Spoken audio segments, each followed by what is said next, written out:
How did these adolescent entrepreneurs make $1 million before their senior prom? Today, teenage millionaires reveal the secrets to their success. Welcome back. So, most of us spend our teen years hanging out with friends and going to the Galleria and stressing out about our prom date or not having a prom date. In my case. Our next guest chose a more lucrative way to pass the time. Building $1 million companies. Yeah, in fact, one of these whiz kids earned his first $50,000 before he was 12. My kids are slackers. Cameron Johnson's business career kicked into high gear at age 8. Hoping to be just like Macaulay Culkin in Home Alone 2, Cameron wanted to go to New York and stay at the Plaza Hotel. After his parents agreed to go, wrote to owner Donald Trump with a special request. I said, "Dear Mr. Trump, I'm going to be staying at your hotel, and the only thing I want to do while I'm in the city is see the suite where Macaulay Culkin stayed and where the movie takes place." Cameron heard nothing back, but when they arrived at the hotel, an amazing surprise.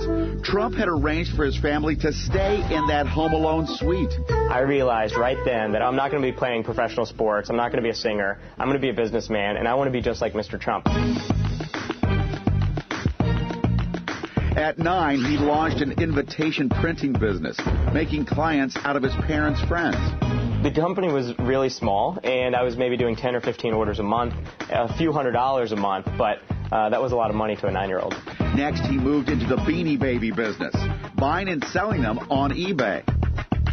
At our peak, I was shipping about 40 orders a day because the hype was through the roof. It was such a frenzy. In less than 12 months, a now 12-year-old Cameron made $50,000. But he didn't stop there. He launched 2 internet businesses selling ad space. And the second one boomed. And that company grew to have 200,000 customers, and we were displaying 15 million ads per day, which back then was $15,000 in daily revenue when I was 15 years old. That same year, he became a board member in a Japanese company, wrote a best-selling book, and before he graduated high school, had already made his first $1 million. Here today is the author of You Call the Shots, millionaire Cameron Johnson. Also with us, we have the CEO of WhateverLife.com, 17-year-old millionaire Ashley Claus. We'll get to her story in a second. But Cameron, do you stay in touch with Trump, Mr. Trump? Well, I don't stay in touch. I don't have a personal relationship with him. I just reached out to him when I was 8.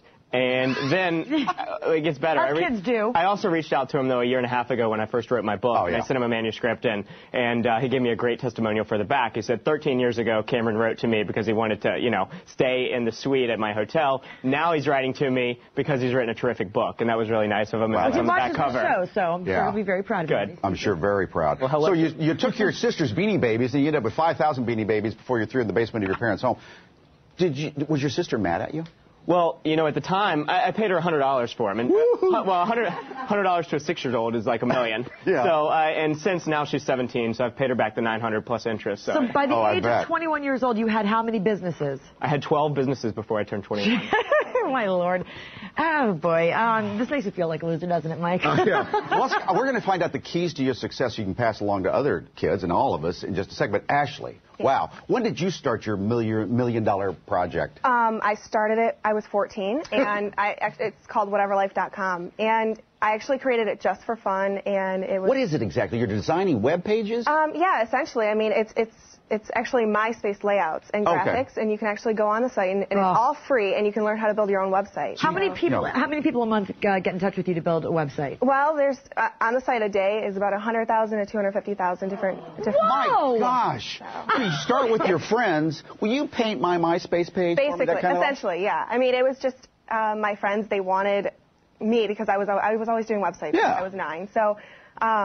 They asked me, I learned the code, and I started posting them on the site, and it grew. How long do you think it's going to be before somebody comes to you and wants to buy you out? People have offered already. Oh, man, I can't.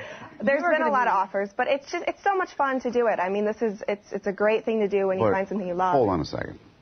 How much you make in a month now? At 17. On average, 50 to 70,000. Yeah. How Okay, so you bought a house, though, right? You bought the house. I bought a house. And you live in it with my mom right now. Can you tell us how much the house was?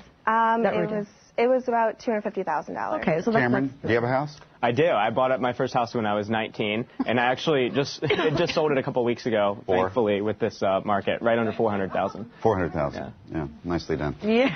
When we come back, I wish my kids would get out of bed. Cameron reveals how you can become a millionaire as well. We needed a good excuse to play a little bit of hip-hop. Hell yeah. All right, we're back with millionaire Cameron Johnson. He made money. He's had 12 companies by the time he was 21 years old. Also CEO of whateverlife.com, 17-year-old Ashley Qualls. She's a millionaire as well. Yeah, Cameron was telling us in the commercial break, now that he's 23, ooh, all grown up, he takes 5 months off a year just to travel. But everybody out there wants to know, especially the parents, how can our teens make $1 million before their senior prom?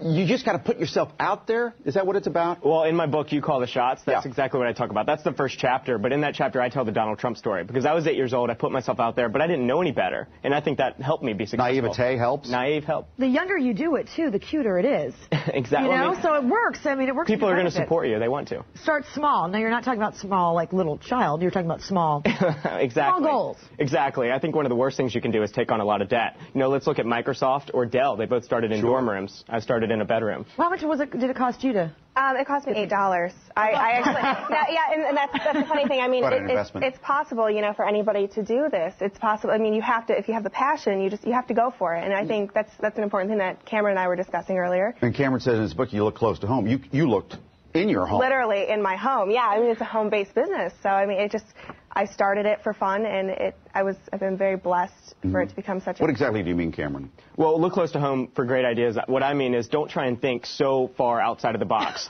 You know, I started a company that you could buy and sell gift cards on the internet. That's because I had a lot of gift cards in my back pocket that I couldn't get rid of. So I think do what you know, and she knows MySpace and designing all those web pages. That's what she did. Adapt or die. I think this is true for any business, whether you're a Fortune 500 or you're a small business. You have to continue to always change to your customers and to everything else, or your business will die. Now, you're into Donald Trump, but we all need mentors in life.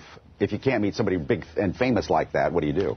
Well, I think one option is to read books. I read books on Bill Gates, Michael Dell, Donald Trump, Richard Branson growing up, and they were like mentors to me, even though I didn't have a personal relationship. I read the Donald Trump book, too, when I was in college. How much do you have? I have nothing. You need to read my book. Read Cameron's book. What's your biggest splurge?